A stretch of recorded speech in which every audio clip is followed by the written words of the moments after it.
शुक्लाम्बरधरं विष्णुं शशिवर्णं चतुर्भुजं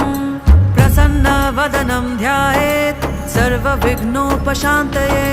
व्यासं वसिष्ठनप्तारं शक्तिः पौत्रमकल्मषं पराशरात्मजं वन्दे शुकतातं तपोनिधिं। व्यासाय विष्णुरूपाय व्यासरूपाय विष्णवे नमो वै ब्रह्मनिधये वासिष्ठाय नमो नमः। अविकाराय शुद्धाय नित्याय परमात्मने सदैकरूपरूपाय विष्णवे सर्वजिष्णवे यस्य स्मरणमात्रेण जन्मसंसारबन्धनात् विमुच्यते। नमस्तस्मै विष्णवे प्रभविष्णवे। ॐ नमो विष्णवे प्रभविष्णवे। श्रीवैशम्पायन उवाच श्रुत्वा धर्मान् शेषेण पावनानि च सर्वशः युधिष्ठिरः शान्तनवं पुनरेवाभ्यभाषत। युधिष्ठिर उवाच किमेकं दैवतं लोके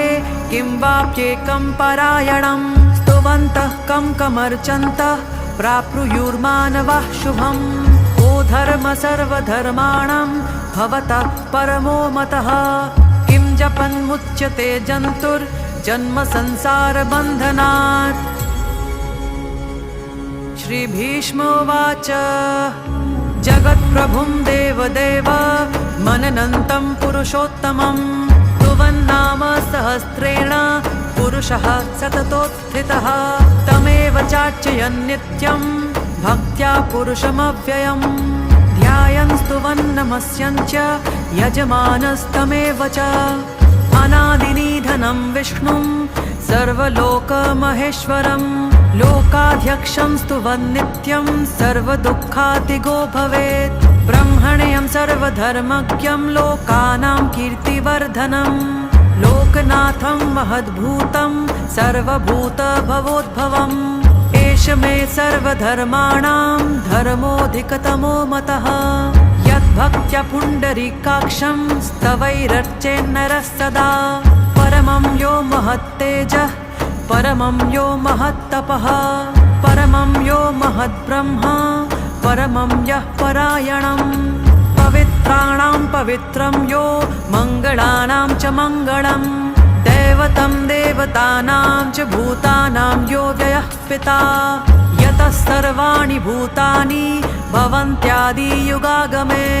यस्मिंश्च प्रलयं यान्ति पुनरेव युगक्षये तस्य लोकप्रधानस्य जगन्नाथस्य भूपते विष्णोर्नाम सहस्रं मे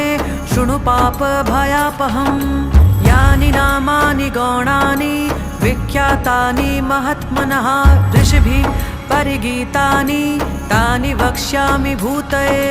ऋषिर्नाम सहस्रस्य वेदव्यासो महामुनिः छन्दोनुष्टुप् तथा देवो भगवान् देवकीसुतः अमृतांशुद्भवो बीजं शक्तिर्देवकीनन्दनः त्रिसामा हृदयं तस्य शान्त्यर्थे विनियुज्यते।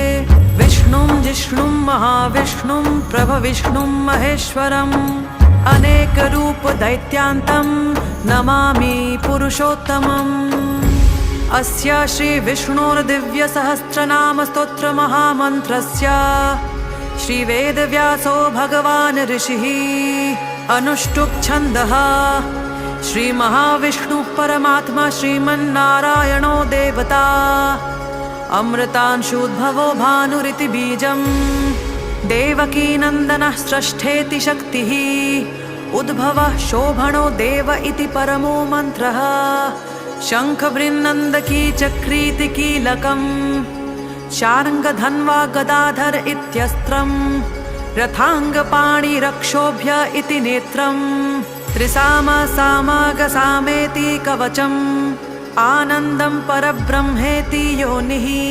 ऋतुः सुदर्शनकाल इति दिग्बन्धः श्रीविश्वरूप इति ध्यानम्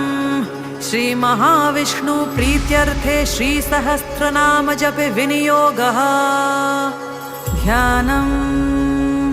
श्रीरोदन्वत्प्रदेशे शुचिमणिविलसत्सैकते मौक्तिकानां मालाक्लप्तासनस्थ स्फटिकमणिनिभैर्मौक्तिकैर्मण्डिताङ्गः शुभ्रैरभ्रैरदभ्रैरुपरि विरचितै मुक्तपीयूषवर्षै आनन्दीनः पुनीयादरिनलिनगदशङ्खपाणिर्मुकुन्दः भुः पादौ यस्य नाभिर्वियदसुरनिलश्चन्द्रसूर्यौ च नेत्रे कर्णावाशाः शिरोधोर्मुखमपि दहनो यस्य वास्तेयमब्धिः अन्तस्थं यस्य विश्वं सुरनरखगो भोगी गन्धर्वदैत्यैः चित्रं रम्यते तं त्रिभुवन वपुषं विष्णुमीशं नमामि। ॐ नमो भगवते वासुदेवाय। शान्ताकारं भुजगशयनं पद्मनाभं सुरेशं विश्वधारं गगनसदृशं मेघवर्णं शुभाङ्गम् लक्ष्मीकान्तं कमलनयनं योगिरिध्यानगम्यं वन्दे विष्णुं भवभयहरं सर्वलोकैकनाथं मेघश्यामं पीतकोशेयवासं श्रीवत्साङ्कं कौस्तुभोब्दासिताङ्गं पुण्योपेतं पुण्डरीकायताक्षं विष्णुं वन्दे सर्वलोकैकनाथं नमः समस्तभूतानामादिभूताय भूभृते अनेकरूपरूपाय विष्णवे प्रभविष्णवे सशङ्खचक्रं सकिरीटकुण्डलं सपीतवस्त्रं सरसीरुहेक्षणं सहारवक्षस्थलशोभिकौस्तुभं नमामि विष्णुं शिरसा चतुर्भुजम् छायायां पारिजातस्य हेमसिंहासनोपरि आसीनमम्बुदश्यायं मायताक्षमलङ्कृतं चन्द्राननं चतुर्बाहुं श्रीवत्साङ्कितवक्षसं रुक्मिणी सत्यभामाभ्यां सहितं कृष्णमाश्रये।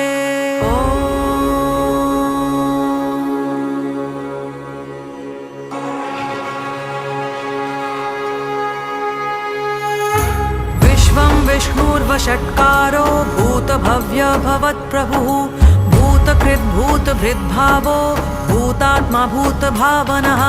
भूतात्मा परमात्मा च मुक्तानं परमागतिः अव्ययः पुरुषः साक्षी क्षेत्रज्ञोऽक्षर एव च योगयोगविदां नेता प्रधानपुरुषेश्वरः नारसिंह वपुः श्रीमान् केशवः पुरुषोत्तमः सर्वशर्वः शिवः स्थाणुः भूतादिर्निधिरव्ययः सम्भवो भावनो भर्ता प्रभवः प्रभुरीश्वरः स्वयंभू शम्भुरादित्यः पुष्कराक्षो महास्वनः अनादिनिधनो धाता विधाता धातुरुत्तमः अप्रमेयो ऋषिकेशः पद्मनाभोऽमरप्रभुः विश्वकर्मा मनुस्त्वष्टा स्थविष्ठः स्थविरो ध्रुवः अग्राख्य शाश्वतः कृष्णो लोहिताक्षः प्रतर्दनः प्रभूतस्त्रिककुद्धाम पवित्रं मङ्गलं परम् ईशानः प्राणदः प्राणो ज्येष्ठः श्रेष्ठः प्रजापतिः हिरण्यगर्भभूगर्भो माधवो मधुसूदनः ईश्वरो विक्रमी धन्वी मेधावी विक्रमः क्रमः अनुत्तमो दुराधर्षः कृतज्ञः कृतिरात्मवान् सुरेशः शरणं शर्म विश्वरेताः प्रजाभवः अहः संवत्सरो व्याळः प्रत्ययः सर्वदर्शनः अजः सर्वेश्वरः सिद्धः सिद्धिः सर्वादिरच्युतः वृषाकपीर्मेयात्मा सर्वयोगविनिश्रितः वसुर्वसुमना सत्य समात्मा संमितः समः अमोघः पुण्डरीकाक्षो वृषकर्मा वृषाकृतिः रुद्रो बहुशिरा बभ्रूत् विश्वयोनिषुचिश्रवः अमृतः शाश्वतस्थाणुर् वरारोहो महातपः सर्वगः सर्वविद्भानुः विश्वक्सेनो जनार्दनः वेदो वेदविदव्यङ्गो वेदाङ्गो वेदवित्कविः लोकाध्यक्षसुराध्यक्षो धर्माध्यक्षः कृताकृतः चतुरात्मा चतुर्दंष्ट्रश्चतुर्भुजः राजिष्णुर्भोजनं भोक्ता सहिष्णुर्जगदास्तिजः अनघो विजयो जेता विश्वयोनिः पुनर्वसुः उपेन्द्रो वामनः प्रांशु अमोघ शुचिरुर्जितः अतीन्द्रसङ्ग्रहः सर्गो धृतात्मा नियमो यमः वेद्यो वैद्य सदा योगी वीरः माधवो मधुः अतीन्द्रियो महामायो महोत्साहो महाबलः महाबुद्धिर्महावीर्यो महाशक्तिर्महाद्युतिः अनिर्देश्य वपुः श्रीमान् अमेयात्मा महादृधृत महेश्वासो महीभर्ता श्रीनिवासः सतां गतिः अनिरुद्धः सुरानन्दो गोविन्दो गोविदाम्पतिः मरीचिर्दमनो हंसः सुपर्णो भुजगोत्तमः हिरण्यनाभस्तुतपः पद्मनाभः प्रजापतिः अमृत्युः सर्वदृक्सिंहः सन्धाता सन्धिमान् स्थिरः अजो दुर्मर्षणः शास्ता विश्रुतात्मा सुरारिहा गुरुर्गुरुतमो धाम सत्यः सत्यपराक्रमः निमिषो निमिषस्त्रग्वी वाचस्पतिरुदारथिः अग्रणीर्ग्रामणी श्रीमान् न्यायो नेता समीरणः सहस्रमूर्धा विश्वात्मा सहस्राक्षसहस्रपात् आवर्तनो निवृत्तात्मा संवृतः सम्प्रमर्दनः अहः संवर्तको वह्निर् अनिलो धरणीधरः सुप्रसाद प्रसन्नात्मा विश्वश्रुद्विश्वभुग् विभुः सत्कर्ता सत्कृत साधु जन्नुर्नारायणो नरः असंख्येयो प्रमेयात्मा विशिष्ट शिष्टकृच्छुचिः सिद्धार्थ सिद्ध संकल्प सिद्धिद सिद्धि साधनः वृषाहि वृषभो विष्णु वृषपर्वा वृषोदरः वर्धनो वर्धमानश्च विविक्तः श्रुतिसागरः सुभुजो दुर्धरो वाग्मी महेन्द्रो वसुदो वसुः नैकरूपो बृहद्रूपः शिपिविष्टः प्रकाशनः ओजस्तेजो द्युतिधरः प्रकाशात्मा प्रतापनः रुद्धस्पष्टाक्षरो मन्त्रः चन्द्रांशुर्भास्करद्युतिः अमृतांशुद्भवो भानु शशबिन्दुः सुरेश्वरः औषधं जगतस्तेतु सत्यधर्म पराक्रमः भूतभव्य भवन्नाथ पवनः पावनो नलः कामः कामकृत्कान्तः कामः कामप्रदः प्रभुः युगादिकृद्युगावर्तो नैकमायो महाशनः अदृश्यो व्यक्तरूपश्च सहस्रजिदनन्तजित् इष्टो विशिष्टशिष्टेष्टः शिखण्डी नहुषो वृषः क्रोधः क्रोधकृत्कर्ता विश्वबाहुर्महीधरः अच्युतः प्रथितः प्राणः प्राणदो वासवानुजः अपान्निधिरधिष्ठानः मप्रमत्तः प्रतिष्ठितः स्कन्दस्कन्दधरो धूर्यो वरदो वायुवाहनः वासुदेवो बृहद्भानु रादिदेवः पुरन्दरः अशोकस्तारणस्तारः शूरः शौरिर्जनेश्वरः अनुकूलः शतावर्त पद्मी पद्मनिभीक्षणः पद्मनाभोर्विन्दाक्ष पद्मगर्भ शरीरभृत महर्धिर्ऋद्धवृद्धात्मा महाक्षो गरुडध्वजः अतुलः शरभो भीम समयज्ञो हविर्हरिः सर्वलक्षणलक्षण्यो लक्ष्मीवान् समितिञ्जयः विक्षरो रोहितो मार्गो हेतुर्दामोदरः सः महीधरो महाभागो वेगवानमिताशनः उद्भवः क्षोभणो देवः श्रीगर्भः परमेश्वरः करणं कारणं कर्ता विकर्ता गहनो गुहः व्यवसायो व्यवस्थानः संस्थानस्थानदो ध्रुवः परग्धिः परमस्पष्टः तुष्टः पुष्टः शुभेक्षणः रामो विरामो विरतो मार्गो नेयो नयो नयः वीरशक्तिमतां श्रेष्ठो धर्मो धर्मविदुत्तमः वैकुण्ठपुरुषः प्राणः प्राणदः प्रणमः पृथुः हिरण्यगर्भः शत्रुघ्नो व्याप्तो वायुर्धोक्षजः ऋतुः सुदर्शनः कालः परमेष्ठी परिग्रहः संवत्सरो दक्षो विश्रामो विश्वदक्षिणः विस्तारस्थावरस्थाणु प्रमाणं बीजमव्ययम् अर्थोऽनर्थो महाकोशो महाभोगो महाधनः अनिर्विण्णः तविष्ठो भूर्धर्मयूप महामखः नक्षत्रनेमि नक्षत्री शमः शामः समीहनः यज्ञयुज्यो महेज्यश्च क्रतुस्तत्रं सताङ्गतिः सर्वदर्शी निवृत्तात्मा सर्वज्ञो ज्ञानमुत्तमम् सुव्रतः सुमुखः सूक्ष्म सुघोषः सुखदः सुरत मनोहरोजितः क्रोधो वीरबाहुर्विदारणः स्वापन स्ववशो व्यापी नैकात्मा नैककर्मकृतः वत्सरो वत्सलो वत्सी रत्नगर्भो धनेश्वरः धर्मगुग्धर्मकृद्धर्मी सदसक्षर सतक्षरम् अविज्ञाता सहस्रांशु विधाता कृतलक्षणः गभस्तिनेमिस्सत्त्वस्थ सिंहो भूत महेश्वरः आदिदेवो महादेवो देवेशो देवभृद्गुरुः उत्तरो गोपतिर्गोप्ता ज्ञानगम्यः पुरातनः शरीरभूतभृद्भोक्ता कपीन्द्रो भूरिदक्षिणः सोमपो मृतपः सोमः पुरुजित् पुरुषत्तमः विनयो जयः सत्यसन्धो दाशार्हः सात्वतां पतिः जीवो विनयिता साक्षी मुकुन्दो मितविक्रमः अम्भो निधिरनन्तात्मा महोदतिशयोऽन्तकः अजो महार्ह स्वाभाव्यो जितामित्रः प्रमोदनः आनन्दो नन्दनो नन्दः सत्यधर्मा त्रिविक्रमः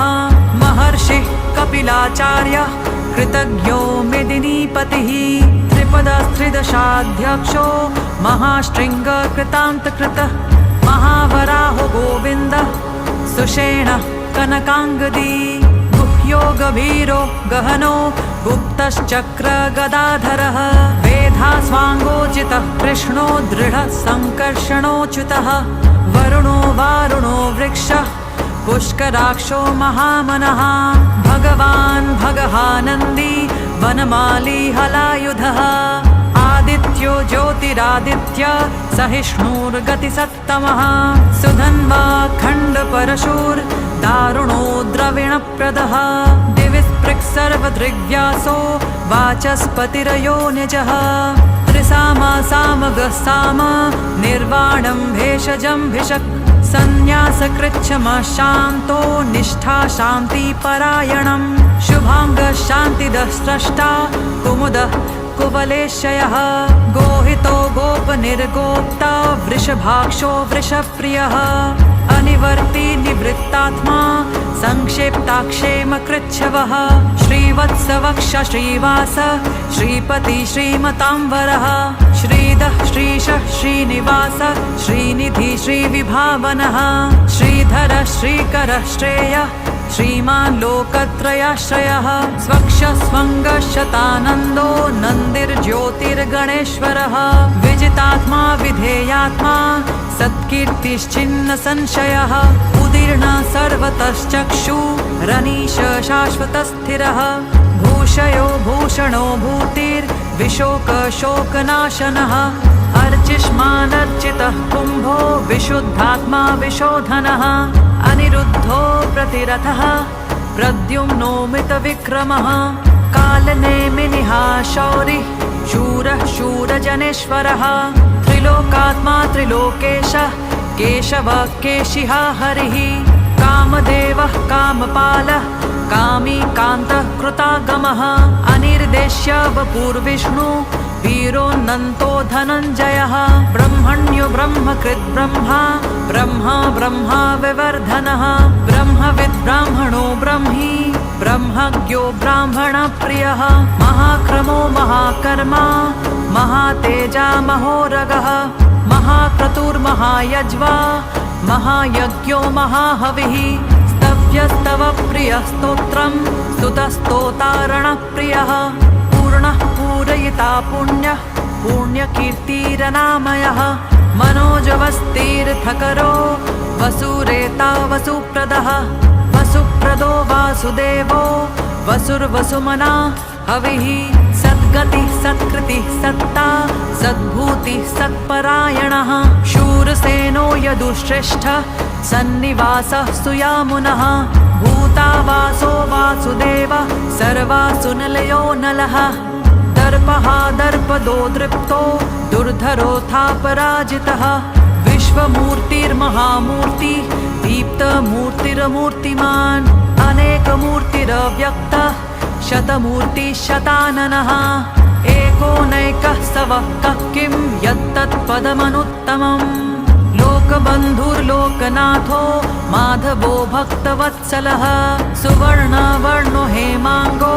वराङ्गश्चन्दनाङ्गदी वीरः विषमः शून्यो घृताशीरचलश्चलः अमानी मानदो मान्यो लोकस्वामी त्रिलोकधृत सुमेधा मेधजो धन्यः सत्यमेधाधराधरः तेजो वृषोद्युतिधरः सर्वशस्त्रभृतांवरः प्रग्रहो निग्रहो व्यग्रो नैकशृङ्गो गदाग्रजः चतुर्मूर्तिश्चतुर्बाहुश्चतुर्व्यूहश्चतुर्गतिः चतुरात्मा चतुर्भावश्चतुर्वेद विदेकपात् समावर्तो निवृत्तात्मा दुर्जयो दुरतिक्रमः दुर्लभो दुर्गमो दुर्गो दुरावासो दुरारिहा शुभांगो लोकसारङ्गः सुतन्तुस्तन्तुवर्धनः इन्द्रकर्मा महाकर्मा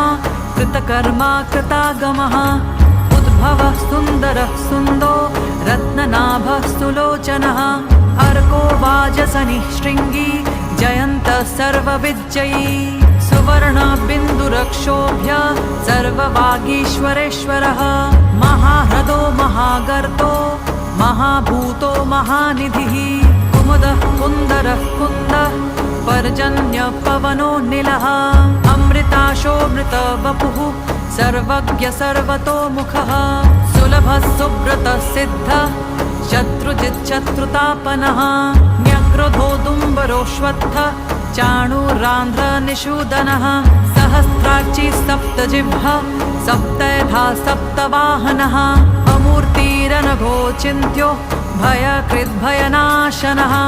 अणुर्बृहत्कृशस्थूलो गुणभृन्निर्गुणो महान्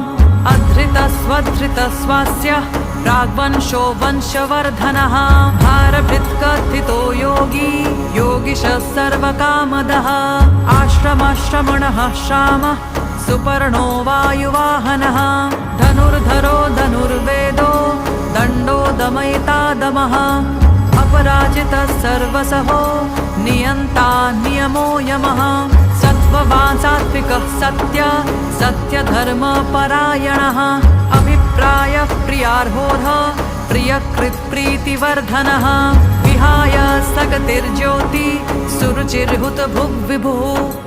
रविर्विरोचना सूर्यः सविता रविलोचनः अनन्तहुतभुग्भोक्ता सुखदो नैकदोऽग्रजः अनिर्विण्णः सदामर्षि लोकाधीष्टानमद्भुतः सनात्सनातनतमः कपिलः कपिरव्ययः स्वस्तिदः स्वस्तिकृत् स्वस्ति स्वस्ति भुक् स्वस्ति दक्षिणः अरोद्रकुण्डलीचक्री विक्रम्यूर्जितशासनः शब्दातिगः शब्दसः शिशिरः शर्वरीकरः अक्रूरपेशलो दक्षो दक्षिणः क्षमिणाम्बरः विद्वत्तमो वीतभयः पुण्यश्रवणकीर्तनः उत्तारणो दुष्कृतिः पुण्यो दुःस्वप्ननाशनः वीरः रक्षणः सन्तो जीवनः पर्यवस्थितः अनन्तरूपोऽनन्तश्रीर्जितमन्युर्भयापहः चतुरस्रो गभीरात्मा विदिशो व्यादिशो दिशः अनादिभूर्भुवो लक्ष्मी सुवीरो रुचिराङ्गदः जननो जनजन्मादि भीमो भीमपराक्रमः आधारनिलयो धाता पुष्पहासः प्रजागरः ऊर्ध्वगः सत्पथाचारः प्राणादः प्रणवः पणः प्रमाणं प्राणनिलयः प्राणधृत्प्राणजीवनः तत्त्वं तत्त्वविदेकात्मा जन्म मृत्युजरातिगः भूर्भुवः स्वस्तरुस्तारः सविता प्रपितामहः यज्ञो यज्ञपतिर्यज्वा यज्ञाङ्गो यज्ञवाहनः यज्ञभृद्यज्ञकृद्यग्नि यज्ञभुग्यज्ञसाधनः यज्ञान्तकृद्यज्ञगुह्य मन्नमन्नाद एव च आत्मयोनिः स्वयं जातो वैखानः सामगायनः देवकी नन्दनस्रष्टा क्षितीश पापनाशनः शङ्खभृन्नन्दकी चक्री शाङ्गधन्वा गदाधरः रथाङ्गपाणिरक्षोभ्य सर्वप्रहरणायुधः श्रीसर्वप्रहरणायुध ॐ नमो इति वनमाली गदिशाङ्गी शङ्खी चक्री च नन्दकी श्रीमान्नारायणो विष्णुर्वासुदेवोऽभिरक्षतु श्रीवासुदेवोऽभिरक्षतु ॐ नमो इति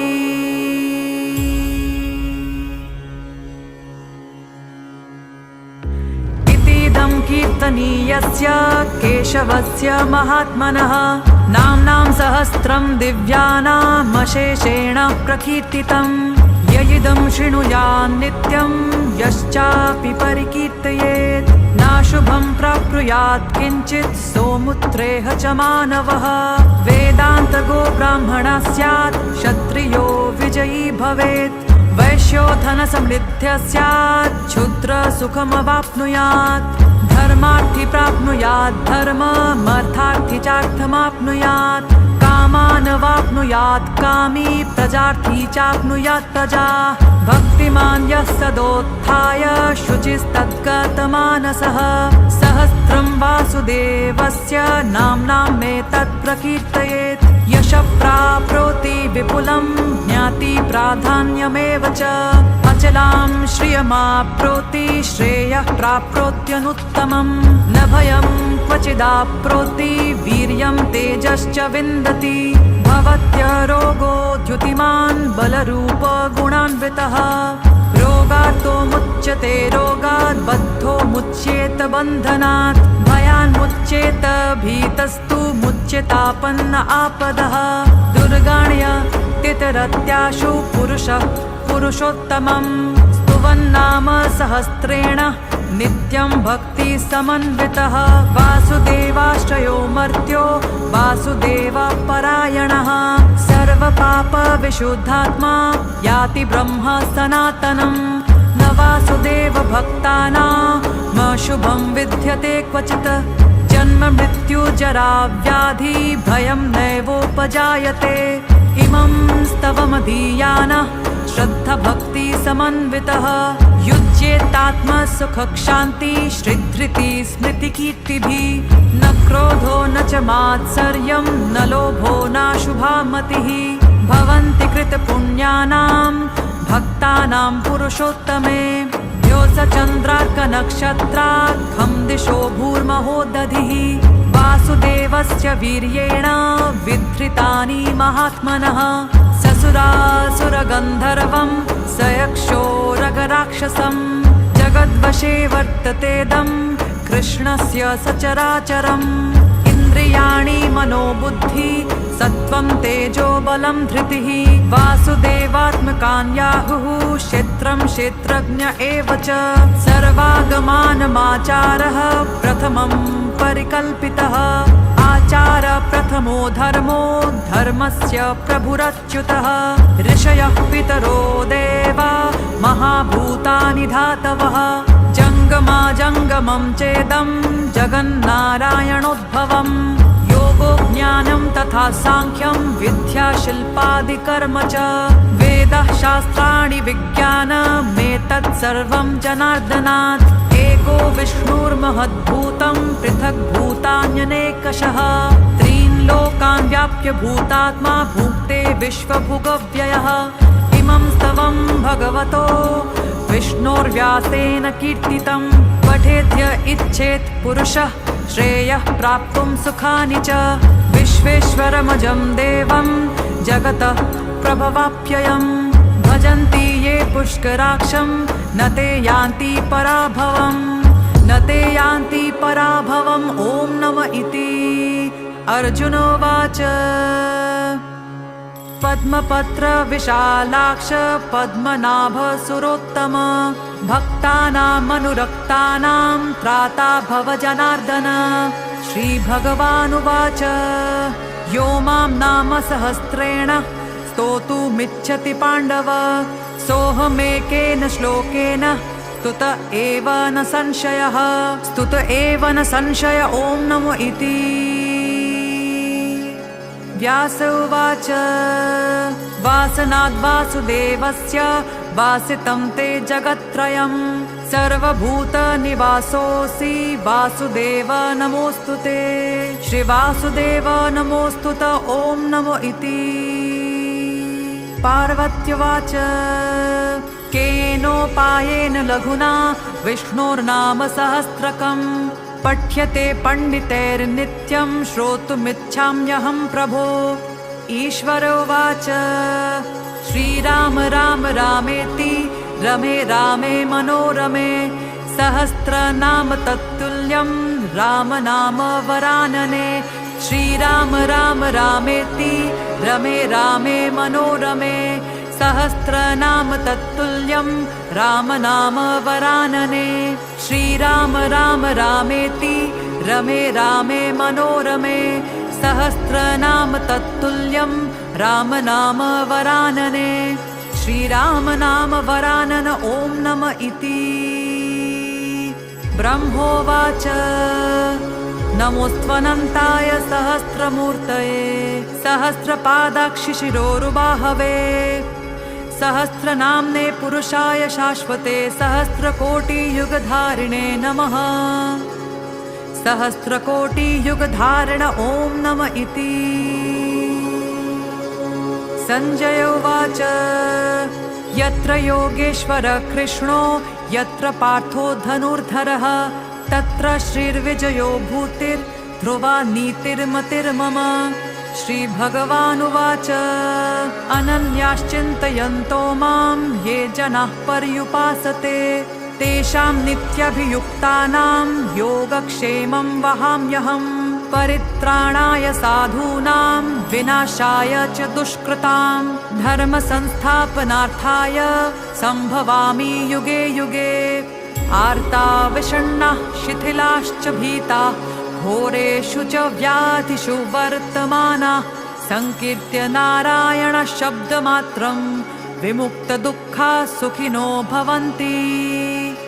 कायेन वाचा मनसेन्द्रियैर्वा बुद्ध्यात्मना वा प्रकृते स्वभावात् करोमि यद्यत् सकलं परस्मै नारायणायेति समर्पयामि।